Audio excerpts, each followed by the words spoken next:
Saya korban dan saya memang menyebutkan nama Ibnu Mas'ud dan travel muhibah. Nah, gitu. Nah, ini ada rentetan kenapa saya membahasakan itu karena ini bukan asal statement saya keluarkan gitu. Saya dengan jemaah Uhud semuanya furoda. Kami sudah bayar visa furoda, kami sudah bayar handling, hotel, bus semua di Saudi sebagaimana tahun-tahun sebelumnya kami berangkat furoda. Oke. Jadi ini sudah selesai sebenarnya. Nah, sementara prosesi semua penyempurnaan pemberatan furoda kami, datanglah figur Ibnu Mas'ud ini melalui Asosiasi Mutiara Haji. Kebetulan saya ketumnya. Ustadz kenal nama beliau? Saya belum tahu, belum kenal sebelumnya sama sekali. Oh, oke. Saya kenalnya dari sekjen kami, Ustadz Lutfi. Nah, beliau hubungi Ustadz Lutfi langsung beritakan ke saya ini ada orang yang mau bicara masalah haji. Maka saya bilang oke, kumpullah semua asosiasi. Saya, sekjen, kemudian kadif haji, bendahara dan segala macam, kita kumpul semua di situ. Nah, itu pertama kali saya ketemu tuh. Terus dia ceritalah kalau dia travel muhibah, dia PIHK, dia ini gabung di Ampuri, gitu kan. Kalau tidak salah dia ketua divisi haji umrohnya pada saat itu. Oh. Bismillahirrahmanirrahim. Untuk yang kronologi aslinya sebenarnya apa, Ustaz? Nanti kan akan sampai ke bahasa korban ya. Mungkin tapi pelan-pelan kita bedain dulu antara furoda sama khusus kali ya. Ya. Karena di sini yang dititik beratkan adalah pembagian harusnya dibagikan ini ada furoda, khusus. Ada yang bilang juga nih 92% ke sini, 8% ke sini dan bahkan jujur ya, saya nonton di tayangan di channelnya Tempo. Nah, ini nih. Ya kan yang judulnya Yakut Khalil Qomas terseret korupsi kuota haji. Ya, tukang kupas perkara. Nah, artinya bukan fokus pada judulnya, sebenarnya sih gara-gara viral saya nonton videonya. Di menit ke-6 sampai ke-8 lah kurang lebih. Jurnalis yang ada di Tempo tersebut, gitu kan, mas-mas yang ini, itu berkatanya malah dari surat edaran menteri, beliau yang bersangkutan, menteri yang bertugas saat itu ya, Pak Yakut itu malah 50-50. Dibagi 2, tadi saya dengarnya begitu. Nah, makanya ini agak bingung nih. Sementara dia bilang 92,8 dari jurnalis tersebut, hasil surat resmi dari Pak Menteri Agama saat itu 50-50. Nah, nanti mungkin Ustadz juga bisa bantu jelaskan juga terkait apakah ini juga sudah nyampe ke KPK terkait 92,8, 50-50 gitu loh, Ustadz. Ya. Silakan, Ustadz. Ya, jadi kalau furoda itu adalah visa haji yang dikeluarkan oleh para pangeran-pangeran, diberikan oleh kerajaan Saudi. Oke. Sehingga mereka bebas mengundang siapa saja. Dan itu sudah umum. Ini tidak ada hubungannya sama sekali sama kota dan visa yang sedang dibahas gitu ya. Ini berangkat sendiri, maktabnya pun mereka sendiri, itu kan maktab namanya maktab furoda. Tapi mereka bisa resmi masuk ke Saudi dan ini yang selama ini kami pakai. Nah, kalau kota ini pemerintah Saudi memang memberikan semua negara kota. Nah, Indonesia mendapatkan 221.000 Oke. kota pada tahun 2024 itu. Nah, setelah itu pemerintah Saudi memberikan tambahan 20.000, tambahan 20.000 untuk Indonesia. Oke. Nah, inilah yang menjadi bahasan tuh. 20.000 ini bagaimana nih ikut regulasi yang 92% buat reguler, 8% buat travel atau NH+, atau memang dia dibagi 2. Kalau regulasi harus 928. Tapi kan waktu itu keputusan Kementerian Agama, seperti tadi yang dibahas di Tempo ini. Tempo, atau mungkin sudah menjadi konsumsi masyarakat pada saat Udah. Teman-teman silakan nonton aja. ya pada saat pansus kan itu memang dibahas itu. Kenapa nggak dibagi sesuai dengan regulasi? Tapi saya sebenarnya tidak masuk ke ranah itu karena itu mungkin ranah yang lebih jauh lagi. Karena memang posisi kami ini saya mungkin ada beberapa teman-teman travel juga yang lain, kami hanya mendapatkan penawaran. Nah, saya sempat membahasakan di media pada saat kedatangan terakhir tanggal 9 kemarin itu, saya korban dan saya memang menyebutkan nama Ibnu Mas'ud dan travel muhibah. Nah, gitu. Nah, ini ada rentetan kenapa saya membahasakan itu karena ini bukan asal statement saya keluarkan gitu. Saya dengan jemaah Uhud semuanya furoda. Kami sudah bayar visa furoda, kami sudah bayar handling, hotel, bus semua di Saudi sebagaimana tahun-tahun sebelumnya kami berangkat furoda. Oke. Jadi ini sudah selesai sebenarnya. Nah, sementara prosesi semua penyempurnaan pemberatan furoda kami, datanglah figur Ibnu Mas'ud ini melalui Asosiasi Mutiara Haji. Kebetulan saya ketumnya. Ustadz kenal nama beliau? Saya belum tahu, belum kenal sebelumnya sama sekali. Oh, oke. Saya kenalnya dari sekjen kami, Ustadz Lutfi. Nah beliau hubungi Ustadz Lutfi langsung beritakan ke saya, ini ada orang yang mau bicara masalah haji. Maka saya bilang oke, kumpullah semua asosiasi. Saya, sekjen, kemudian kadif haji, bendahara dan segala macam, kita kumpul semua di situ. Nah itu pertama kali saya ketemu tuh. Terus dia ceritalah kalau dia travel muhibbah, dia PIHK, dia ini gabung di Ampuri, gitu kan? Kalau tidak salah dia ketua divisi haji umrohnya pada saat itu. Nah, terus kemudian dia menyebutkan beberapa nama-nama ustadz yang kami kenal, dan dia langsung to the point menawarkan tentang adanya visa tambahan yang 20.000 dari pemerintah Saudi yang bisa dipakai. Nah, gitu. Ini kuota bisa dipakai, langsung berangkat. Nah, gitu. Oke, ini resmi nggak? Kami tanya, resmi. Nah, bahasa dia begitu.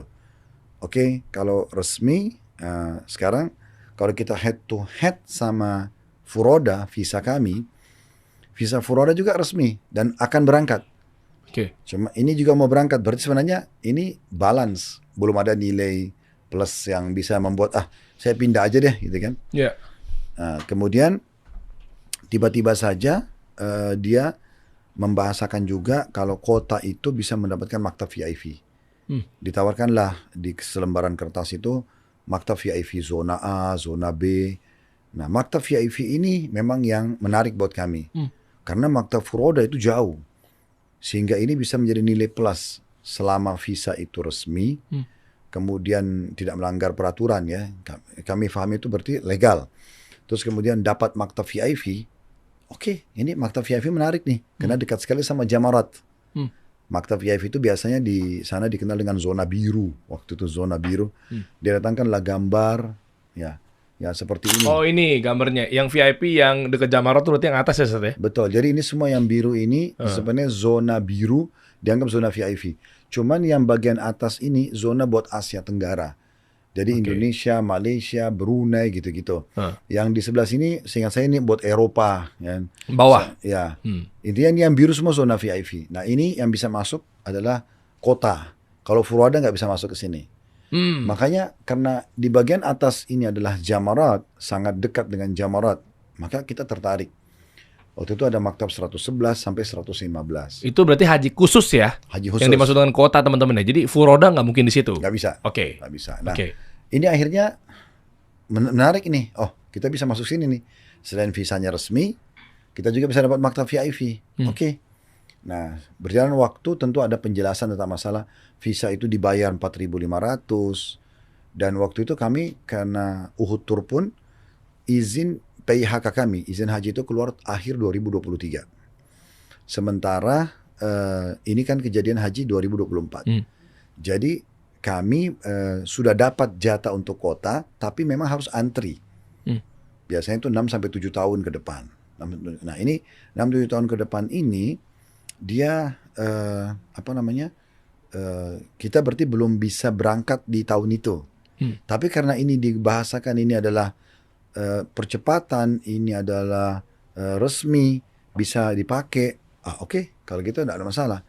Nah, karena kami memang PIHK-nya baru keluar 2023, dia tawarkan tuh pakai PIHK kami, PT Muhibbah dari Pekanbaru. Oke, pakai PT-nya dia. Makanya saya sama jemaah semuanya terdaftar sebagai jemaahnya Muhibbah. Nah, gitu. Kita terdaftar semua jemaah. Jadi kita diminta bayar visa 4.500. Kita terdaftar sebagai jemaahnya dia, kita juga dijanjikan maktab VIP yang kami bayar. Jadi kami ada pembayaran visa, kami ada pembayaran maktab. Waktu itu kami diarahkan maktabnya ke Asosiasi Ampuri. Kami bayarlah semua itu. Dan ini betul-betul kami nggak tahu nih tentang praktek lapangannya seperti apa. Karena kita travel Uhud pun yang Allah amanahkan di kami itu, kita belum pernah urus kota sebelumnya. Jadi kita betul tidak tahu tentang masalah kota ini bayar atau tidak dan segala macam itu. Makanya waktu penyidik KPK menanyakan saya, Ustadz tahu nggak kalau visa ini gratis? Saya bilang saya nggak tahu. Ya, kenapa Ustadz? Kenapa saya nggak tahu? Saya bilang, Bapak kalau tanya saya, karena selama ini umroh visanya bayar. Eh. Furoda bayar. Dan memang kami nggak tahu kalau visa kuota ini gratis. Saya baru tahu ini. Karena bagi saya tadinya semuanya ini berbayar. Saya Ibnu pikir, Mas'ud juga nggak ngasih tahu bahwa ini gratis atau bayar. Loh, dia minta bayar. Oh ya ya. Dia ya. kan yang minta bayar. Makanya keluar angka 4.500 gitu. Jadi kami bayar itu. Jadi sampai prosesi pembayaran visa, maktab udah selesai semuanya, gitu kan? Dan akhirnya ditanya, Ustadz mau maktab yang mana nih? Karena ada zona A, zona B, zona C. Jadi kayak gambar ini tentang yang paling atas itu yang ada kayak building, Iya. ada King Fahad Road itu. Iya. Ini adalah Jamarat. Iya. Ini eskalator Jamarat. Jadi maktab yang paling dekat ini, maktab 111. Oh. Di sini iya. ada 111, 112, 113, terus aja sampai 115. Nah, ini terus 115 itu paling belakang. Di sini. Yang atas ini. Ya, ini ada dua. 115. Ini sama yang kecil itu. Yang kecil di segitiga ini ya. Iya, betul. Itu dikenal dengan islandnya, kayak pulaunya gitu. Nah, ini semua maktab Asia Tenggara. Oke. Nah, seperti itulah. Jadi kami tahu. Makanya waktu ditanya, Ustadz mau maktab yang mana? Saya bilang, saya mau maktab yang paling eksklusif. Waktu itu ada 112. Tapi karena maktab-maktab ini dipegang oleh perusahaan swasta yang menang tender di Saudi. Jadi setiap maktab itu biasa memberikan servis berbeda dan mereka bersaing. Yang paling terkenal 112. Tapi waktu itu bahasanya sudah dibook oleh Malaysia. Sehingga kami pindah ke maktab 111. Memang dia dekat dengan Jamarat, tapi servisnya sedikit lebih kurang dari 112. Oke lah, kita bayar. Sudah deal nih. Kurang lebih mungkin 2 pekan sebelum berangkat, tiba-tiba saja dari pihak Ampuri memberitakan ke staf kami kalau kita pindah dari 111 ke 115. Ya. Jadi kami bingung nih, kenapa dipindah, ada apa? Ya ini sudah keputusan. Jadi kesannya harus menerima sepihak. Gitu. Oh. Dan akan dikasih kompensasi dipindahin ke maktab 115. Kami udah tekankan itu ke Ibnu Mas'ud ini. Ini kan dari awal janjinya 111. Iya. Kenapa pindah? Nah, kita juga sudah bicara sama waktu itu Pak Firman selaku Ketua Ampuri. Kami tanya juga, ya bahasanya ngarahnya adalah ya ini keputusan. Jadi kita harus lihat siapa orang yang lebih dahulu membayar atau apa, nah itu baru bisa dapat. Tapi kan ini tadinya tidak ada bahasa ini. Kesimpulan terakhir adalah terpaksa kita pindah dari 111 ke 115. Mereka bilang ada kompensasi, saya lupa antara 1.000 sampai 1.800 real per orang. Terus saya sudah bahasakan, saya tidak butuh uang, kita tidak butuh uangnya. Jemaah sudah kita terlanjur bahasakan. Waktu kita mengambil visa ini, kita akan tetap di maktab 111 eksklusif gitu kan. Nah, terpaksa kita bahasakan ke jamaah, kemudian kita kembalikan kompensasi ke jamaah. Sebelum memang Ampuri mengembalikan dana kepada kami. Karena memang waktu kami konfirmasi ke Ampuri, berulang kali kami kontak untuk menyelesaikan itu setelah selesai haji pun, terlalu bertele-tele gitu. Ya, akhirnya kesimpulan terakhir, Uhud ini masih punya tunggakan bayaran. Jadi ada selisih yang harus dibayar. Akhirnya bukan kembali kompensasi kami, tapi malah harus kami nombok. Oke lah, kami selesaikan pada saat itu. Tapi kondisi visa yang kami dikasih dan harus bayar ini, kami tidak tahu kalau itu adalah ilegal misalnya, atau pemakaian kota yang harusnya tidak dipakai. Karena ini dijamin resmi, yang kami pun terdaftar di travel dia yang punya PIHK, gitu kan. Kami dijanjikan maktab VIP, tapi akhirnya dari 111 pun kami dipindahkan ke 115. Plus lagi, yang mengagetkan waktu itu, kami pindah ke 115. Nah kebetulan kami ditaruh di island itu. Ya. Yang rame-rame banyak ratusan ini? Yang kecil. Oh yang kecil, yang segitiga ini? Oke. Ya. Nah, apa kelebihannya yang kecil? Yang kecil berarti tendanya lebih sedikit. Otomatis berarti antri makan dan antri kamar mandinya juga lebih sedikit. Yeah. Nah, waktu kami tiba di sana hari Tarwiyah tanggal 8 Zulhijjah, itu kami diperlihatkan kertasnya dari masyariknya. Masyarik itu yang memang yang pegang tender ini. Uhud Tour tertulis di situ. Kami di island. Maka saya datang ke sana, tapi kaget karena di tenda itu sudah dipenuhi oleh jemaah Indonesia. Lah ya ini siapa nih? Kok bisa? Saya akhirnya karena saya tidak tahu harus ngomong sama siapa karena kelihatannya semua jemaah. Nah terus saya langsung ke orang Arab yang ada kantornya di situ, memang yang pegang maktab itu. Ini saya dari Uhud Tour. Ini di gambar ini tulisannya kami di tenda ini, tapi ini ada orang. Dia jalan lah sama saya ngecek tenda itu segala macam. Oh iya ada orang nih. Oke, kayak kembali lagi ke kantornya. Kita diskusi ini apa jalan keluarnya. Karena jemaah saya sudah turun dari bus. Cuaca waktu itu agak panas kan musim haji. Untungnya masih tanggal 8 Zulhijjah karena hari tarwiyah ini dianggap sunnah. Tidak semua jemaah haji turun di situ ya. Ya mereka biasanya nanti tanggal 8 hari Arafah baru mereka turun. Nah akhirnya saya bilang oke kita kembali ke tenda tadi. Siapa tahu ketemu pemimpinnya. Waktu saya dikagetkan untuk kembali ke tenda itu ternyata ada Ibnu Mas'ud. Bilang, loh ya, loh. Saya bilang, antum kok di sini? Bukan ini tendanya Uhud. Dia bahasanya sudah kita gabung aja. Oh, anak nggak mau gabung saya bilang. Kenapa harus gabung? Dari awal waktu kita minta maktab, kita sudah mengalah nih dari 111 pindah ke 115. Dan dari awal sudah saya bahasakan waktu kita ambil tenda, saya mau tenda sendiri ya. Karena kita punya sholat berjamaah dengan jemaah, kita punya taklim sendiri, ada konsultasi pribadi. Kalau gabung sama dia, apa kelebihannya jemaah Uhud? Nggak eksklusif lagi gitu kan. Ya udah, karena lagi pakai ihram saya nggak mau ribut. Ini kenapa kok harusnya kan dia pindah gitu. Terus kita masuk ke tenda kita. Akhirnya saya diskusi sama orang Arab yang ada di situ, kami dipindahkan ke tenda yang di atas, yang 115 yang di atas. Nah yang di atas ini kendalanya adalah tendanya lebih banyak. Otomatis antri makan dan ininya juga lebih panjang. Oh iya. Terutama kamar mandi. Terlebih lagi kamar mandi misalnya 5 pintu itu hanya 3 yang bisa diaktifkan. Aduh. Ya, ini sangat mengganggu sekali. Jadi rentetan visa ini kami dipastikan itu resmi. Terus kami juga terdaftar sebagai jemaahnya di Travelia dan kami diminta bayar visa, kami bayar. Jadi bukan sengaja kami cari, memang itu saya pun sebagai jemaah di situ. Terus kemudian maktab kami dijanjikan 111 terus dipindahkan 115. Di 115 pun tenda kami dipakai oleh dia. Akhirnya kami pindah ke yang lebih besar itu di maktab 115 di sana. Setelah negosiasi sama orang Arab yang ada di sana, dia bilang udah pakai tenda ini aja. Yang uniknya hampir setiap hari orang Ampuri datang kepada kami. Terus Ustadz ini bukan tendanya Ustadz. Loh, kalau bukan tenda saya di mana? Menurut gambar tenda saya yang dipakai oleh Ibnu Mas'ud. Suruh dia keluar, jemaah kami masuk di sana. Bilang gitu. Akhirnya dia pergi lagi, datang lagi besok. Jadi ini masalah demi masalah muncul gitu di lapangan.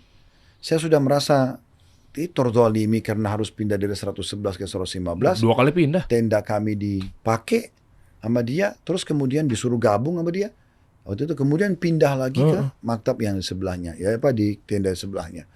Udah selesai. Akhirnya udah alhamdulillah kita berjalanlah haji itu. Pulang haji, pas kasus pansus itu, tiba-tiba salah satu staf kami dihubungi oleh pihak muhibah. Minta ketemu, terus uang yang 4.500 visa dikembalikan. Loh, kok dibalikin? Nah iya, itu kan posisi kami nggak ngerti. Kita sebagai jemaah dia kan, kita diminta bayar, kita bayar. Kita dikembalikan. Dan ada bahasa mereka, ya ini jangan ada kamera, jangan ada tanda terima. Ya sudah, staf kami waktu itu karena tiba-tiba dia dikasih, ya udah diambil, terus dilaporin kepada saya. Saat ini ada uang pengembalian. Uang apa? Ya katanya uang visa. Saya waktu itu karena tidak tahu ini visa tidak boleh dijual belikan. Oh, ini dikembalikan uang untuk apa? Nggak tahu tanda kutip apakah cuci tangan atau apa, kita nggak ngerti. Oh paham. Ya akhirnya kita terima uang itu. Akun tim pun tanya, Ustadz ini uang diapakan? Saya juga nggak ngerti diapakan. Datanglah surat KPK pemanggilan. Kami waktu mau datang ke sana, pertama yang datang staf kami diwawancarai dan diminta data-data. Kami kasih semua data-data. Saya bilang kena bahasa teman-teman KPK itu, Ustadz tolong bantu kami. Oke, kalau untuk ini kenapa tidak? Apa yang bisa kami bantu, kami bantu. Jadi semua data laporan keuangan, apa yang diminta data jemaah atau apa, kami kasih semuanya. Kooperatif. Ya, semua kita kasih. Makanya kan waktu kedatangan kami yang pertama kan KPK merespon positif karena kita datang dan kita memang tadi. Nah, sudah selesai. Terus akun tim bilang, Ustadz kita taruh aja nih uang ini adalah pengurangan biaya visa karena kita tahu itu pembayaran visa. Ya udah kita tulis begitu. Di KPK pun sudah masuk, kami sudah kasih itu adalah pengurangan visa, gitu kan. Nah uang ini pada saat kita mau diapakan uang ini, saya juga tidak ingin pakai untuk beli tiket, kita kan ada pembukingan tiket pesawat, ada hotel, umroh kan terus berjalan. Tapi uang ini kita masih ragu nih dipakai atau tidak. Jadi saya biarin aja sampai akhirnya panggilan yang kedua KPK minta uang itu dikembalikan. Jadi kita kembalikan uang itu ke KPK. Kita kembalikan uang itu ke KPK. Nah waktu itu juga ada jemaah kami sekitar 37 orang waktu sebelum berangkat haji itu visanya belum keluar. Kami konfirmasi ke pihak Muhibbah ini kenapa. Lama baru ada jawabannya. Terakhir jawabannya ya ini kalau mau keluar bayar $1.000 per orang. Berarti 37.000. Ini selain daripada jamaah yang sudah bayar 4.500. Sebenarnya sudah bayar 4.000. Ini tambahannya. Kursnya dolar ya teman-teman ya? Ya pakai dolar. $4.500 per visa. Itu sudah kami bayar. Nah tapi dari 4.500 itu kali 122 jemaah. Itu memang yang yang keluar visanya. Yang belum keluar itu 37. Nah itu kami komisnya kenapa nggak keluar? Kita kan sudah bayar. Ya ini kalau mau keluar bahasa mereka ya ditambah $1.000 per jamaah. Dan itu bahasa Ibnu Mas'ud. Jadi dia bayar $1.000 jadi kali 30 37.000. Kami bayarlah. Ternyata setelah itu kami tahu itu uang dianggap itu adalah jasanya dia. Kok tiba-tiba ada jasa? Nah itu saya sempat tanya. Waktu pertama dia datang untuk nawarkan visa segala, dia bilang kami mau bantu untuk memudahkan segala macam. Terus saya bilang kenapa tiba-tiba antum minta jasa? Dia bilang antum ini kayak orang nggak ngerti lah. Ya antum sudah dibantu begini begitu bahasanya sambil marah-marah. Loh, antum ustadz masa antum nggak paham? Terus bentar, justru karena saya ustadz saya harus paham. Saya tahu ini halal haramnya di mana nih gitu. Udah dia marah-marah pokoknya. Sampai dia waktu itu mengancam tidak mau melanjutkan proses visanya Uhud. Visa kami. Pokoknya jemaah Uhud sudah tidak boleh diurus gitu kan. Nah, kecuali mungkin kalau kita bayar itu. Ya udah kita bayar. Karena kita nggak mungkin mundur. Nggak ada akadnya padahal ya. Tapi tetap dibayar Ustaz ya. Seperti itulah. Nah makanya teman-teman KPK tuh saya sampaikan semua ini. Mereka bilang Ustaz yang ini yang 4.500 kali sekian jemaah. Kembalikan ke negara Ustaz. Oke. Yang 37.000 juga dikembalikan ke negara. Maaf dipotong Ustaz, boleh spesifik nggak? $4.500 tadi dikali sekian jamalnya berapa Ustaz? 122. Itu semuanya dikembalikan ke negara? Tapi 122 itu dipotong 6 orang petugas. Karena ada petugas. Oh, free of charge? Ya, petugas. Jadi yang kita bayar 118. Nah, waktu mereka mengembalikan uang ke kami, itu yang dikembalikan 115.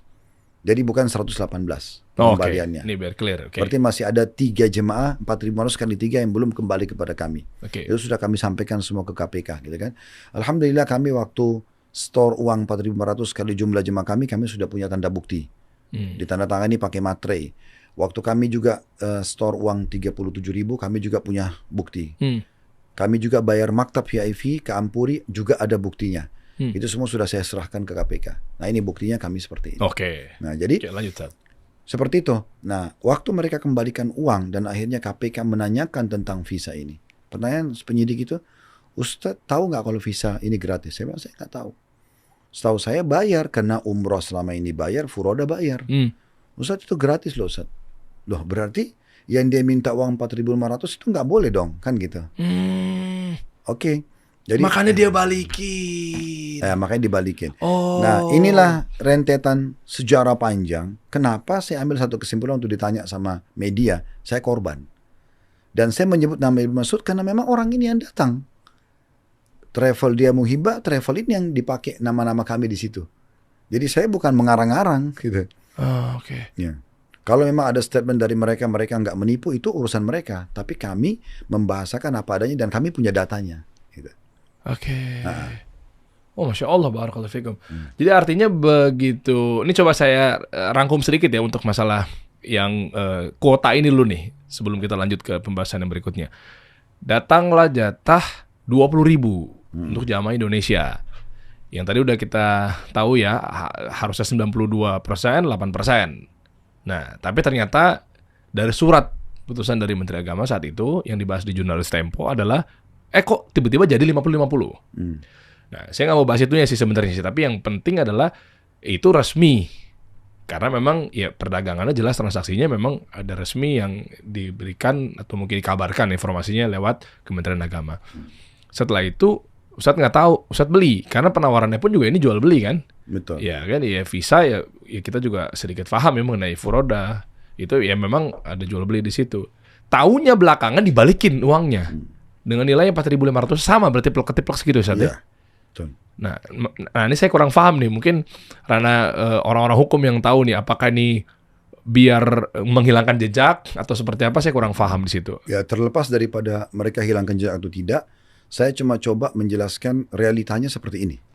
Oke. Ya, kenapa statement kami keluar di media, kami korban, kenapa ada nama Ibnu Mas'ud, kenapa ada nama Muhibbah? Ya karena ini sejarahnya. Kami tadinya furoda, terus kemudian kami beralih karena ada penawaran dari mereka. Ini visa resmi, ini kota tambahan. Bahkan seingat saya itu tidak ada bahasa, ini tidak ada hubungannya sama regulasi yang 928, karena ini kota tambahan. Dan kami juga ditawarin maktab VIP, kami bayar semuanya. Karena mereka minta bayar dan kami tidak tahu kalau itu tidak berbayar. Oke. Seperti itu. Makanya waktu KPK pun undang kami datang, KPK pun meminta uang itu dikembalikan, kami kembalikan, kami sudah ikutin semua prosedur. Nah seperti itu. Oke. Nah ini menarik Ustaz. Dari mulai mungkin ada bayaran apa segala macamnya. Ini dulu deh. Furoda tiba-tiba haji khusus. Jamaahnya Uhutur saat itu tahu nggak kalau ini kan daftarnya furoda. Kok tiba-tiba berubah jadi haji khusus? Nah soalnya ada beberapa video juga yang sempat naik ya. Saya lupa ya waktu itu dari mana mengatakan bahwa katanya nggak tahu kalau dari furoda ke khusus. Nah, apakah memang ada jamaah-jamaahnya yang dari Uhud tentunya itu dikasih tahu gitu loh. Jadi bukan beli kucing dalam karung, Ustaz. Semua jemaah kami sudah kami beritakan. Kalau kami dari furoda pindah ke haji khusus, itu kami sudah bahasakan semua. Kami beritakan. Jadi kami itu kalau mau berangkat umroh atau haji, kami buatkan grup jemaah. Oke. Di grup itu semua informasi kami sampaikan. Itinerary perjalanan, fasilitas, ada perubahan schedule penerbangan, semua kami beritakan. Nah diantaranya itu, bahkan di Japri satu persatu, semua jemaah diberi informasikan. Kalau kita ini akan beralih. Waktu itu kebetulan jumlah jemaah kita total semua 150 lebih. Karena 122 ini, 6 petugas dan 118 jemaah itu masuk ke kota. Sisanya sekitar 30-an lebih. Saya lupa 30 sampai 37 itu tetap furoda. Oke. Karena ini kita buatin paket furoda. Artinya mereka pakai maktab murni furoda seperti itulah. Dan kami buatkan paket namanya bronze. Jadi memang ada furoda, ada kota, ada khusus gitu, haji khusus. Nah seperti itu. Nah ini yang terjadi. Waktu kami beralih dari semuanya furoda, tersisa 30-an aja yang paket bronze, ini pindah ke kota, kami informasikan. Makanya ini semua sudah kami beritakan. Jadi kalau ada berita, ada jemaah Uhud tour, gitu bahasa yang kami dapat juga statementnya ya, merasa dibohongi oleh pendakwah Hizbut Salamah, ini agak unik nih. Ini jemaah yang mana gitu, yang dikontak. Jemaah siapa yang ngomong? Karena jemaah kami semuanya tahu. Dan begini rasionalnya, kalau memang betul dia merasa dibohongi, misal tanda kutip seperti yang diangkat oleh media, maka berarti dia harusnya bicara dari awal dong sebelum berangkat.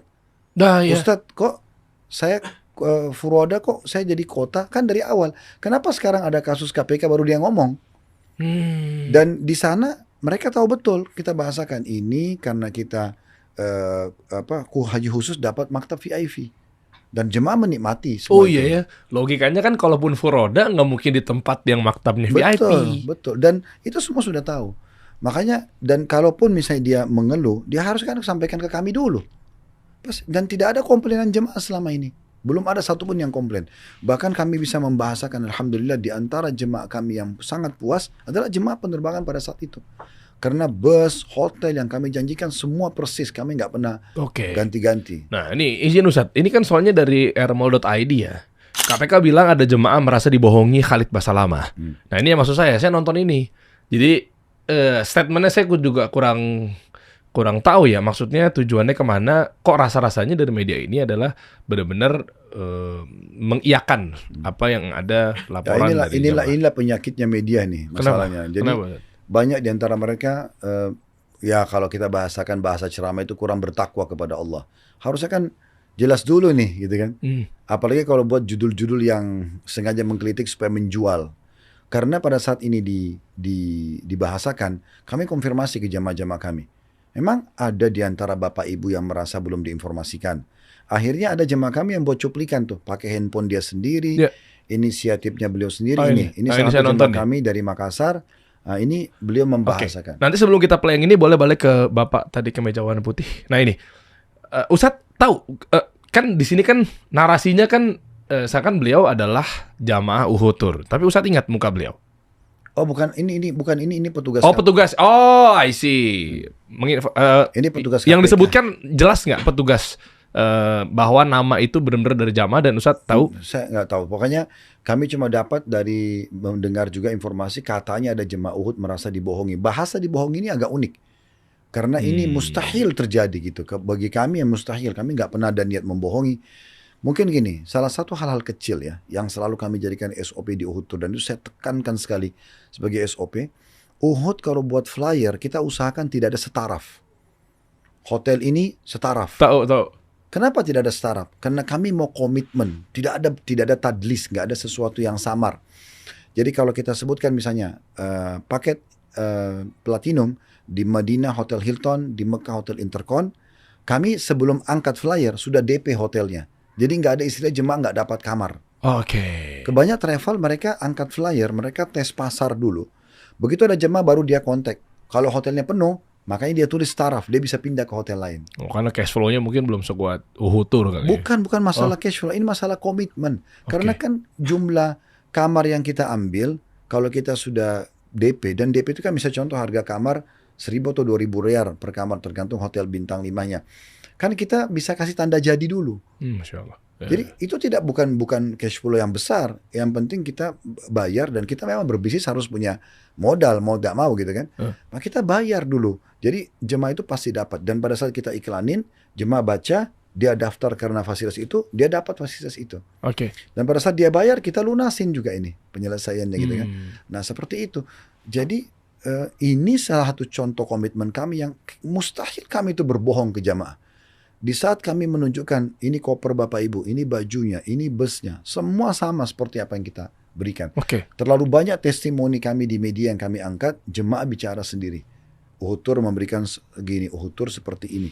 Jadi mereka membahasakan. Jadi ini agak unik nih.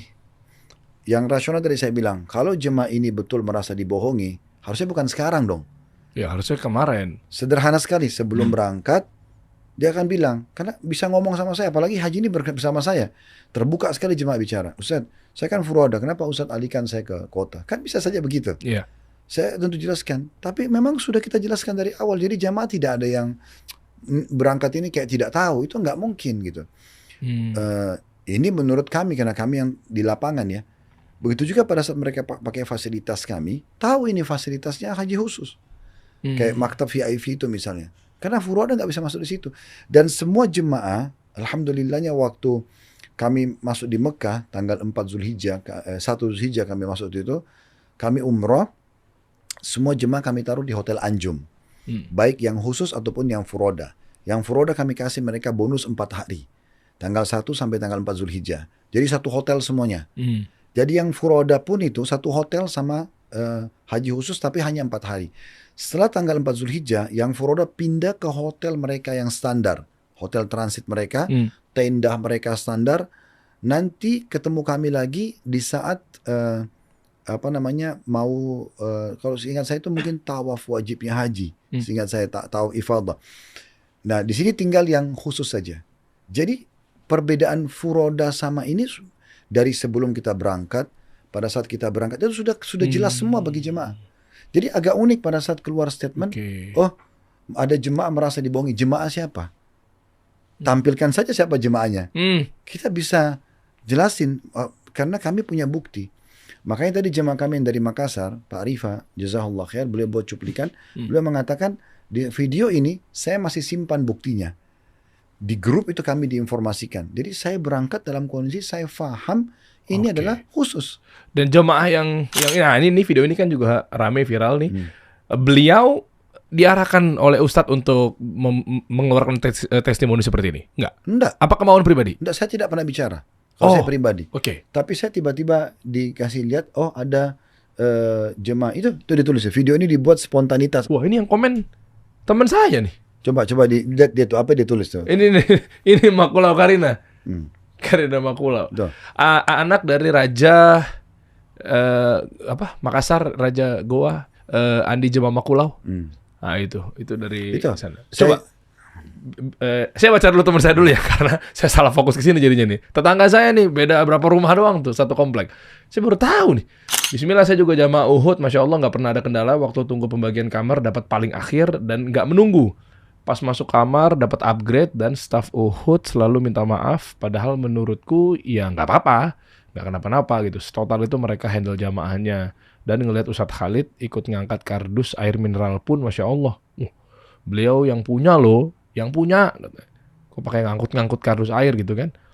Bukan staff, bukan mutoif juga, tapi nggak bosi, nggak merasa bos gitu. Masya Allah liatnya. Ini real loh, ini Karina Makulau, ya benar. Anak dari Raja Goa ya? Ya, tetangga saya Pak Andi Maradang Jema Makulau. Ini mah begitu, wah, sehat-sehat selalu. Saya baru tahu nih. Satu kompleks ya. Oke, lanjut. Assalamualaikum warahmatullahi wabarakatuh. Ana Rifa, salah satu jemaah Uhud yang berangkat haji khusus 2024. Dimana nih ada berita rilis dari KPK bahwa ada jemaah yang berangkat haji khusus tanpa sepengetahuan dia. Dia daftarnya pakai furoda, tentunya diberangkatkan memakai haji khusus. Yang saya alami berbeda. Yang saya alami itu bahwa info memakai haji khusus sudah diinfokan sejak awal, itu bulan Februari, baik di grup maupun di Japri langsung oleh admin Luhut. Oh iya, Japri. Jadi kita berangkatnya pakai haji khusus. Dan saya sudah ketahui dari awal. Sesampainya di Mekah, proses haji juga fasilitasnya sama, pakai maktab VIP. Di Medina pakai hotel Hilton. Di Mekah selama proses haji itu di Hotel Anjum di Ring 1. Jadi sama sekali tidak ada perubahan. Tadi Ustaz bilang Anjum ya. Yang saya alami ya seperti itu. Sudah info dari awal. Kalau mau buktinya, saya masih ada simpan jejak untuk WhatsApp di grup maupun di Japri. Semoga Allah selalu melindungi Ustaz. Semoga yang fitnah Ustaz diberi hidayah. Assalamualaikum warahmatullahi wabarakatuh. Oh, oke. Ini beliau saksian langsung ya bahwa jamaah Uhud yang kemarin dan hampir jamaah rata-rata menghubungi kami bersedia kalau memang diminta kesaksiannya. Artinya memang kita sudah menginformasikan dari awal. Jadi sekali lagi sebenarnya sederhana. Kalau memang ada jemaah yang merasa dibohongi, kenapa sekarang dia ngomong? Dia ngomong dari awal aja, saya mau furoda aja, karena kita ada furoda sama ada khusus. Jadi kalaupun nggak pilih khusus yang untuk yang ikutan rombongan ini, dia bisa, ya silakan. Ya, dia bisa furoda. Dan selama di sana juga, yang tadi saya kasih gambaran, tanggal 1 sampai tanggal 4 Zulhijjah, kita gabungin tuh satu hotel. Furoda sama khusus, tapi memang furoda ini hanya 4 hari, sampai tanggal 4 Zulhijjah. Sementara yang ini sampai habis haji, karena mereka pakai hotel bintang 5. Oke. Jadi di situ sudah jelas mana furoda, mana. Dan belum pernah ada yang komplain. Mereka mudah sekali datang. Ustadz, kok saya nggak ikut yang furoda itu misalnya? Ini nggak ada bahasa itu.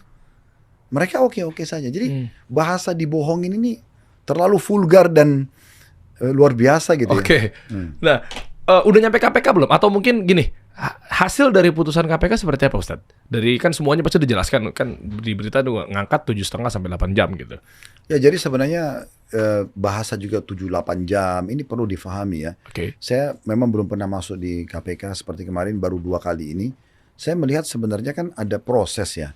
Kita datang, ada registrasi, terus kemudian pada saat duduk mulai dibuka, kadang-kadang nanya kabar, habis itu baru mulai bertanya pertanyaan, dan kita ada break sholat, ada makan siang, habis duhur, lanjut lagi, habis asar break lagi sholat. Terus ada istirahat sebentar, mungkin penyidiknya, habis itu baru kembali lagi. Jadi memang proses 7-8 jam itu bukan proses kita duduk nggak berdiri sama sekali. Jadi jangan sampai difahami negatif. Saya pun di dalam, pada saat lagi ditanya-tanya, setelah selesai, ada teman-teman penyidik yang bertanya, Ustadz mau tanya masalah hukum begini bagaimana? Jadi saya sambil jawab. Sambil tanya jawab juga? Saya sambil jawab pertanyaan agama. Itu yang terjadi. Jadi saya tidak merasa sama sekali saya di sana sebagai orang yang bersalah atau saya terkekang. Saya biasa aja. Saya pulang dari KPK pun saya tetap isi taklim biasa. Makanya ada jemaah saya yang telepon semalam, Ustaz, Ustadz habis dipanggil KPK ini Ustadz masih isi taklim. Emang kenapa? Kita nggak ada sesuatu. Saya ini bahkan dibahasakan oleh penyidik pada saat itu. Ustadz jazakallah khair Ustadz, Ustadz sudah mau datang, mudah-mudahan ini bisa menginspirasi masyarakat supaya mereka tidak perlu takut untuk menyampaikan informasi. Ustadz tolong bantu ya. Oh iya, apa yang saya bisa bantu kenapa tidak? Karena memang kami nggak pernah merasa bersalah kan. Kami merasa mungkin kehadiran di situ bisa membantu apa. Tapi sekali lagi sebenarnya saya tidak perlu masuk ke ranah terlalu jauh ke situ. Intinya saya ingin menjelaskan kenapa keluar statement kami korban. Nah ini loh rentetan sejarahnya gitu. Jadi biar berurut A, B, C, D, E sampai habis gitu.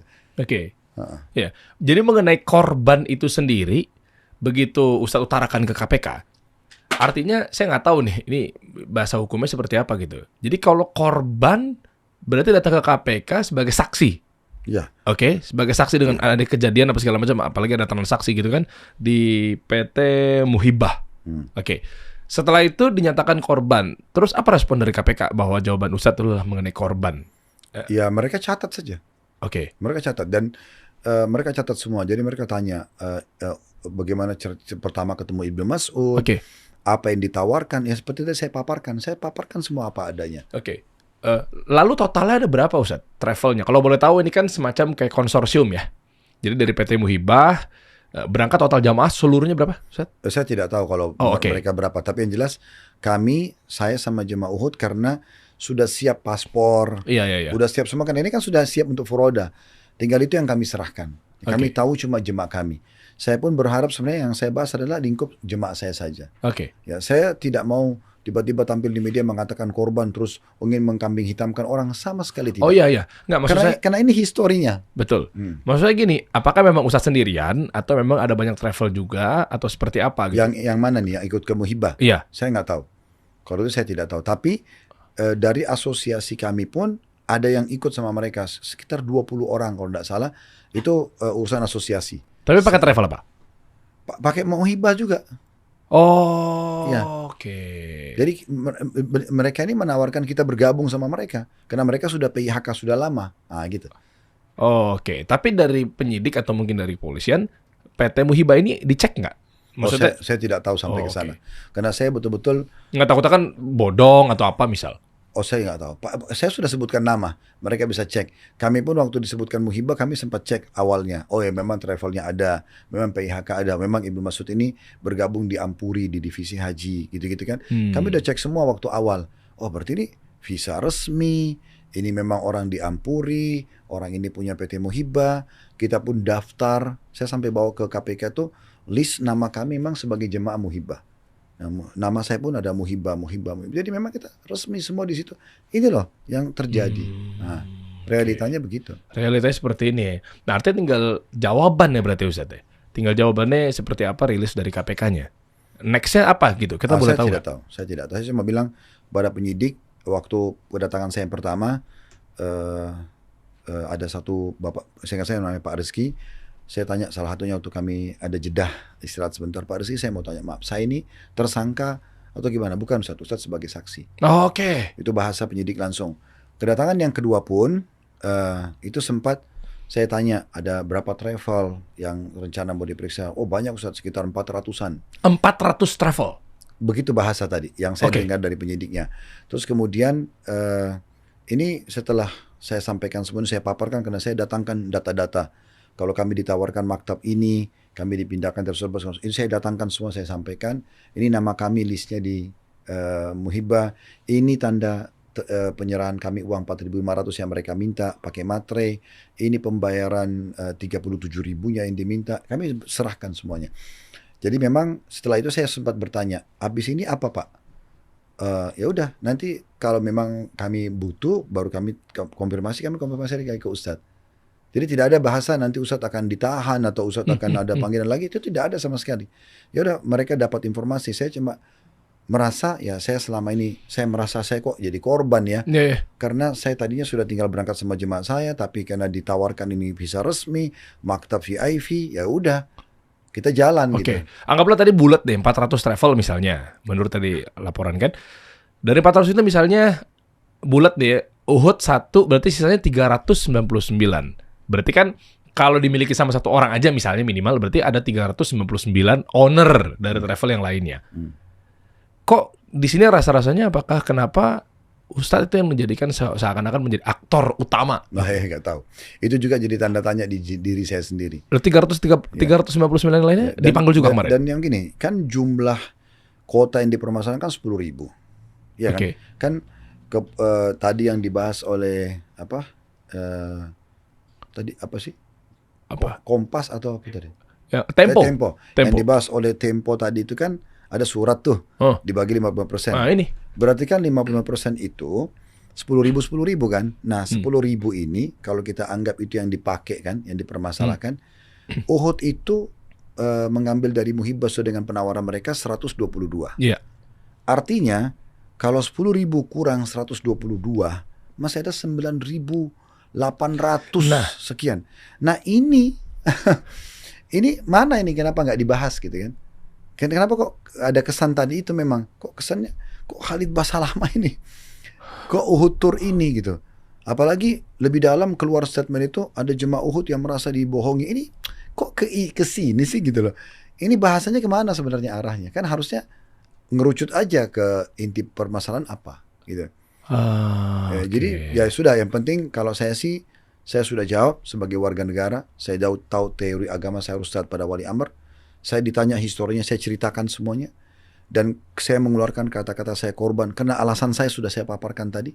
Jadi semuanya apa adanya. Kita bukan sengaja mau kambing hitamkan orang atau menyerang, tidak. Saya memang sampaikan apa adanya. Saya tidak mau, sebab saya sebagai figur di agama, salah satu dari sekian banyak Masya Allah dai-dai kita di Indonesia ini, saya cuma salah satunya.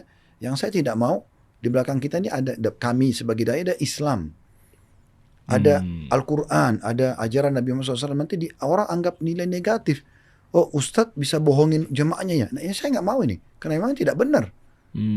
Alhamdulillah kita cukup gentle. Kalau salah kita katakan salah. Kalau enggak ya enggak. Wah, Masya Allah. Maksudnya kooperatif juga ya, bisa dibilang mungkin datang ke sana apa segala macam ngejawab gitu. Dan datang kemarin sempat rame juga 1, 2, 3, 5 orang ya. 4 orang ya Ustadz ya. Itu kan ada pengacara juga di sana. Nah artinya kalau misalnya, ini bahasa saya sih awam sekali ya. Kalau misalnya Ustadz tidak merasa salah, kenapa harus bawa rombongan pengacara Ustadz? Oke. Alhamdulillah, alladzi bi ni'mati tutimmus shalihat. Itu sunnah Nabi kita ucapkan. Segala puji dan puja kehadirat Allah yang semua kebaikan tersempurnakan dengan izinnya. Saya tidak pernah berpikir pakai pengacara. Tapi jazahullah khair, Dr. Faisal selaku pengacara, beliau datang dan beliau menawarkan mau mendampingi kami, ya. Maka saya mengatakan silahkan. Kalau emang mau menolong kami dalam masalah ini silahkan.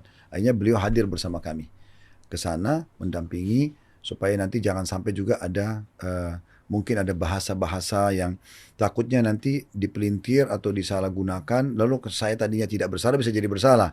Oke, sangat bagus. Kenapa tidak gitu kan? Maka itulah sebabnya. Jadi bukan secara khusus gitu. Saya sengaja bayar pengacara dengan jumlah sekian, tidak ada sama sekali. Ini jazahullah khair, beliau dengan timnya datang ingin memberikan bantuan kepada kami. Kenapa saya nolak? Ya udah kami jalan sama-sama. Tapi memang harus 5 gitu Ustaz. Ya kayaknya, itu memang ya saya tidak tahu, tapi itu tim beliau yang beliau ajak jalan. Saya cuma tahu ya saya jalan bersama-sama. Nah sekarang kabar Ibnu Mas'udnya kemana Ustadz? Misalkan dengan posisi korban, artinya kan ya Ustadz punya hak juga untuk kayak, wah nih kok jadi gua nih karena masalahnya nih. Ya, saya tidak tahu. Ya, lu tanggung jawab lah. Enggak, saya udah dicoba kontak ke Ibnu Mas'ud. Oh, saya tidak berpikir lagi untuk kontak. Karena memang betul-betul saya waktu pulang haji sudah membahasakan kepada tim saya, orang ini kita cut off. Nggak boleh lagi berhubungan sama dia. Karena saya sudah sangat kecewa dengan muamalahnya. Bermula dari dia minta uang 37.000 itu dengan marah-marah. Seakan-akan, antum kok tidak mengerti, antum Ustadz harusnya gini-gini. Itu sudah nggak nyaman gitu. Kemudian tenda kami di Mina dipakai. Kami dipindahkan juga sebelumnya maktab 111 ke 115. Setelah pindah pun di 115 tenda itu kami dipakai kan. Nah itu jadi masalah semua itu. Akhirnya terus ada pengembalian uang yang tidak jelas. Kenapa dikembalikan? Karena kan kami dipanggil di KPK. Bahasa KPK, Ustadz kan Uhud Tour. Kenapa Ustadz ada di Jemaah Muhibbah? Memang pertanyaan itu. Jadi kami jawab loh, Muhibbah ini begini loh ceritanya. Jadi bukan saya tiba-tiba datang nyelonong ke KPK, saya begini loh, begini. Bukan, memang kami dipanggil, kami ditanya, kami jawab. Nah, seperti itu keadaannya. Kalau masalah dia di mana, bagaimana dia, saya tidak perlu tahu itu. Karena bagi saya dia tawarkan, saya transaksi, dia katakan resmi, bagi saya sudah selesai, bagi clear. Yang sekarang berarti udah memutus, ya bisa dibilang dikatakan kecewa terhadap kerjasama sama Ibnu Mas'ud itu sudah sangat, kalau Arax itu sudah sangat kecewa karena dari muamalahnya gitu. Oke. Dan kenapa nggak coba upaya cari, maksudnya kan di sini kan siapa tahu kan dia harus tanggung jawab gitu loh, Ustaz. Maksudnya cari tahu di mana letaknya, atau kalau kirim nomor beliau ke penyidik KPK. Oh, saya rasa mungkin KPK sudah tahu. Oh. Iya. Jadi memang permasalahannya adalah setelah mereka mengembalikan uang 4.500 ke kami, tidak boleh ada dokumentasi, tidak boleh ada tanda terima. Ini sudah membuat saya makin udah, ini betul-betul nggak boleh bermuamalah sama orang ini. Ini ada apa sebenarnya? Kalau dia benar, ya udah, ini tanda terimanya, uang kami kembalikannya. Kenapa harus dilarang ada potongan dan segala macam? Dan staf kami itu tidak tahu. Ya dia oke deh, apa boleh buat, nanti saya terima uang baru dilaporkan kepada kami. Jadi saya tidak tahu tuh waktu uang mau dikembalikan, awal itu saya tidak tahu. Nanti setelah dikembalikan baru kami tahu, disampaikan, oh sudah ada uangnya. Ya juga ya, tapi kalau dipikir-pikir, kalaupun misalnya tanda kutip ya, Ustadz juga terlibat dalam lain sebagainya gitu kan, biasanya kan kalau korupsi, karena kan beritanya kan korupsi ya, KPK korupsi gitu ya. Itu kan biasanya langsung difoto, didokumentasi, dinaikin ke media bahwa ini adalah alat bukti misalnya. Ya kan, biasanya ada handphone, ada uang waktu itu dolar ya, Ustadz ya? Dolar. Dibalikin 4.500 dalam bentuk memang uang dolar kursnya. Itu kan juga difoto, langsung naik berita bahwa ini kami sita. Ini bukti apa namanya? Ya alat-alat buktinya, apa segala macamnya gitu ya. Tapi nyatanya nggak ada ya berita itu ya? Nggak ada. Kami diminta kembalikan, kami mengembalikan mulai proses pengembalian setelah pemanggilan yang kedua. Nah, kami kembalikan. Proses pengembalian semua alhamdulillah sesuai dengan permintaan, karena apa yang diminta kami semua kasih, bukan cuma sekedar permintaan pengembalian uang yang muhibah kembalikan pada kami dengan tidak ada dokumentasi yang mereka minta dan segala macam, tapi memang data Uhud pun yang diminta KPK kami kasih, laporan keuangan kami, apa yang diminta. Saya udah bilang sama staf kami, bantu teman-teman KPK apa yang mereka minta kasih, karena kita tidak merasa bersalah, kita nggak ada sesuatu yang kita sembunyikan kok, apa masalahnya gitu. Oke, dan update dari pengacara ya, berarti Dr. Faisal ya. Ini gimana respon dari ranah orang firma hukum gitu ya? Bisa dibilang apa, tunggu dulu, atau memang mungkin bahasanya gini kali ya? Oh, ini kayaknya sih sebenarnya aman gitu. Saya nggak tahu deh. Biasanya pengacara kan bisa ada tahu lah narasi-narasi bahwa ini mengarahnya ke mana, ke tersangka atau pidana atau misalnya kayak begitu gitu. Apa respon beliau? Kami cuman diskusi, kemudian apa yang beliau kasih masukan kepada kami sampaikan. Di antaranya pada saat memang kami diminta, Ustadz, kalau ada media bertanya, Ustadz jawab aja, gitu loh. Karena tadinya kan saya berpikir sederhana. Waktu saya panggilan pertama kan memang tidak ada media yang ngajak ngomong kan gitu. Dan saya merasa, oh iya, kalau tidak ada media, alhamdulillah gitu. Saya malah tidak tampil. Tapi justru masukan dari beliau, kalau ada media, Ustadz jawab aja. Oh gitu? Ya karena nanti kalau tidak jadi bola liar. Nanti orang akan nerka-nerka. Apalagi kan muncul pertanyaan nanti, Habib Hasan apa hubungannya sama kota nih? Dan saya waktu ditanya di Blok M, di kajian kami, Ustadz gimana tuh masalah pengambilan KPK? Saya jelaskan kayak tadi, saya sebagai warga negara yang patuh, saya juga paham agama, kami ikutin, karena ini wali amr gitu ya. Terus saya sambil bicara, saya mengatakan, antum kan tahu orang kalau tersangka dia pakai rompi warna apa. Dan alhamdulillah kita datang apa adanya, apa yang mau ditanya kami sampaikan semua. Karena kita tidak pernah merasa apa yang salah sih, saya sendiri masih nanya apa yang salah dari saya gitu kan. Karena kami ditawarkan bahasanya kota resmi, disuruh bayar sebagai jamaah, kami bayar. Karena memang itu permintaan, kami kan terdaftar sebagai jamaahnya muhibah. Diminta bayar, kami bayar. Seperti layaknya jemaah semua bayar. Gitu. Waktu mereka kembalikan pun ini uang visa. Ya udah. Orang kayak terima, tapi itu saya masih tanya ada apa nih kok? Oh iya, makanya korban. Ya. Jadi bahasa korbannya perlu difahami. Saya cuma tidak mungkin kan bicara sama media tertata 1, 2, 3 menit. Oke, gimana Ustadz Khalid? Ya saya dari Furoda, terus pindah ke kota ini, dan kami ditawarkan, ya saya merasa saya jadi korban. Karena rentetan kami dipanggil di KPK ini kan karena histori adanya kuota ini. Kalau kami tidak pakai, kami tak furoda kan tidak mungkin dipanggil. Ah, Nah yang iya. tawarin kuota siapa? Ya ini orang ini. Oke. Heeh. Berarti sekarang tinggal nunggu ya putusan. Biasanya apa sih kalau misalnya pun korban dan akhirnya benar terbukti tidak bersalah, itu langsung tutup kasus? Atau Nggak tahu. seperti apa? Saya terus terang belum tahu sampai ke sana karena belum pernah kita hadapin seumur hidup kan. Oke. Yang seperti ini baru pertama kali dan saya berjalan apa adanya. Bagi saya sih yang penting saya tidak salah Iya. di pandangan agama Allah. Saya juga tahu secara hukum ya kita tidak tahu memang sebagai jamaah ya sudah.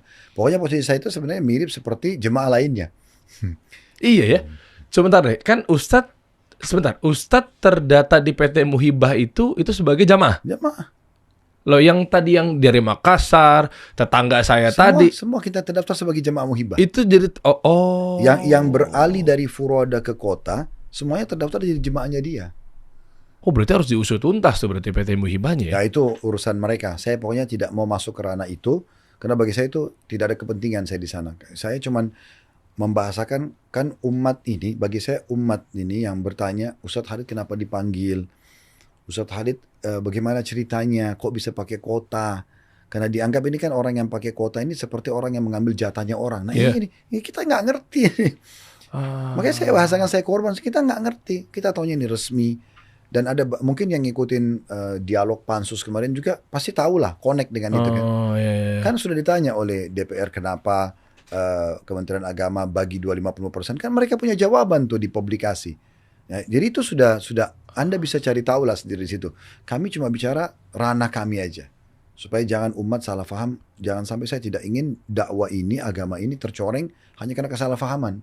Oke. Karena memang kami tidak melakukan apa-apa. Saya bilang, saya bertanya-tanya, saya salahnya di mana? Gitu. Waduh, Masya Allah nih. Artinya ada pelajaran apa, Ustaz? Kalau mungkin sembari kita juga mengambil hikmahnya ya. Ini juga siapa tahu kan buat ya teman-teman semua pengusaha travel apa segala macamnya. Dan ini juga perdana juga buat Ustadz gitu kan. Gak apa-apa sampaikan aja terkait apakah ini memang ada maksud apa dari Allah Subhanahu Wa Taala dan lain sebagainya. Akan nyambung situ nggak, Ustaz? Saya sangat yakin.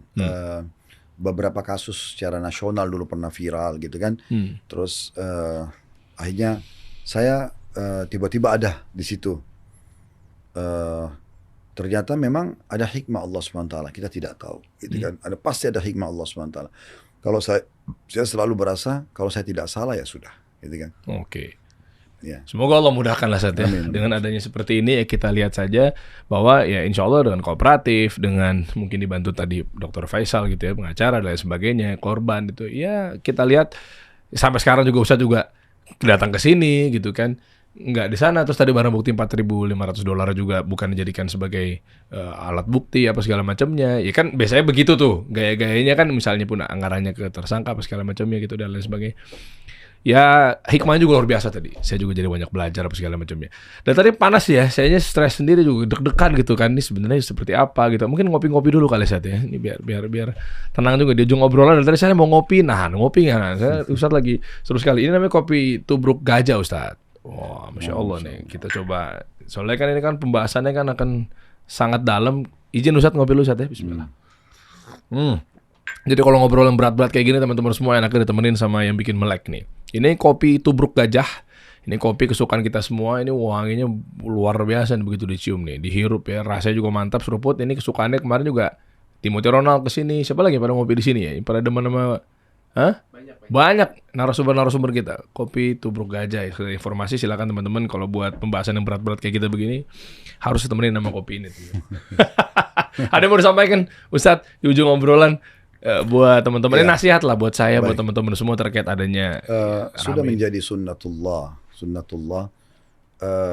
Ada suka, ada duka, ada kegembiraan, ada kesedihan, ada nikmat, ada cobaan gitu ya. Sebagaimana laki-laki ada perempuan, ada siang, ada malam, ada hidup, ada mati, ada muda, ada tua, ada dunia, ada akhirat, ada surga dan neraka nanti di sana. Nah, memang seseorang itu sehebat apapun kita sedang menjaga keimanan kita, kebaikan, amal-amal saleh kita, ujian tetap datang.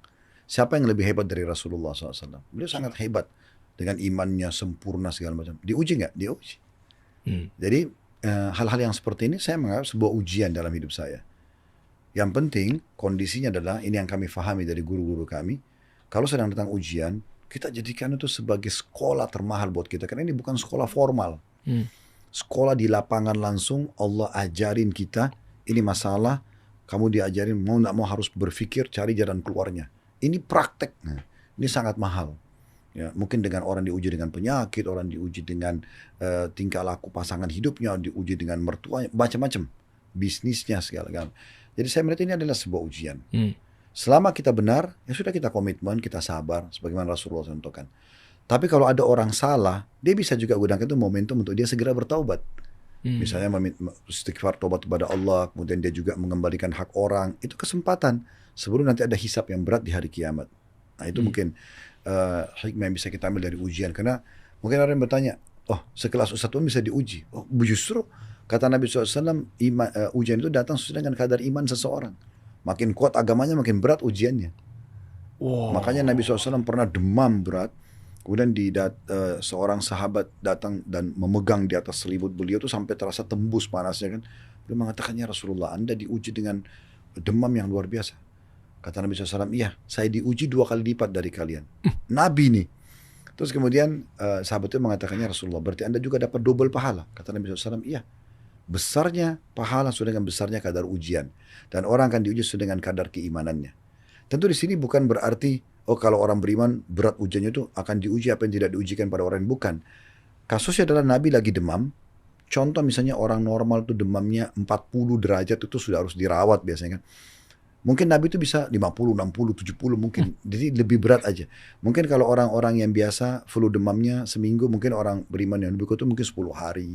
Jadi ujian-ujian yang sama, cuman mungkin dia lebih diberatkan. Tujuannya, kata Nabi SAW, Allah terus menguji seorang mukmin di dirinya, di keluarganya, di hartanya, sampai dia bertemu dengan Allah atau berjalan di muka bumi tidak ada dosa lagi. Jadi itu yang pertama. Jadi maksudnya ada ujian memang dalam kehidupan. Santai aja menghadapinya. Kita sudah punya perangkat yang sangat istimewa. Kalau ada nikmat, bersyukur. Ada ujian, bersabar. Ini 2 sayap kehidupan. Imbangi. Ada nikmat, tinggal bersyukur. Ada ujian, tinggal bersabar. Nah, sabar itu definisinya terima keputusan Allah dan ikhtiar cari jalan keluar. Contoh kita bangun tidur pagi, flu. Nah udah, kita nggak usah katakan, coba semalam AC saya nggak dinginin, atau coba semalam saya pakai selimut. Itu nggak usah dibahas ke situnya. Kita tinggal, oh Allah lagi uji saya terima sebagai keputusan Allah, ujian sebagaimana Allah kasih nikmat, saya ikhtiar, minum obat, ke dokter, istirahat yang cukup, selesai. Nah, kita tinggal sabar, ini tinggal bersyukur. Oh, Masya Allah. Ya, yang kedua, dengan adanya ujian-ujian itu kita jadi tahu siapa benar, siapa salah, gitu kan, otomatis. Dan terkadang Allah Azza wa Jal melibatkan kita dalam satu kejadian, mungkin kita jadi penyebab kebaikan.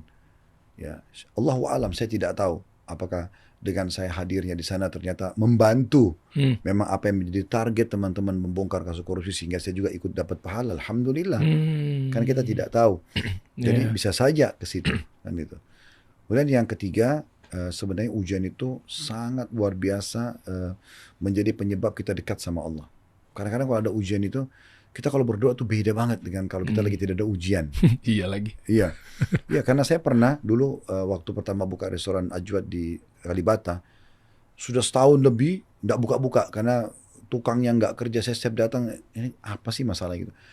Yang kerjain itu juga tidak ada di tempat, di telepon tidak datang, uang sudah kita serahkan. Dan itu masih awal kami bangun bisnis kan, belum ada income lain. Baru itu. Nah, sementara ini sewa berjalan. Saya pas khutbah Jumat di kampus statistik di Cawang, Kampung Melayu kan.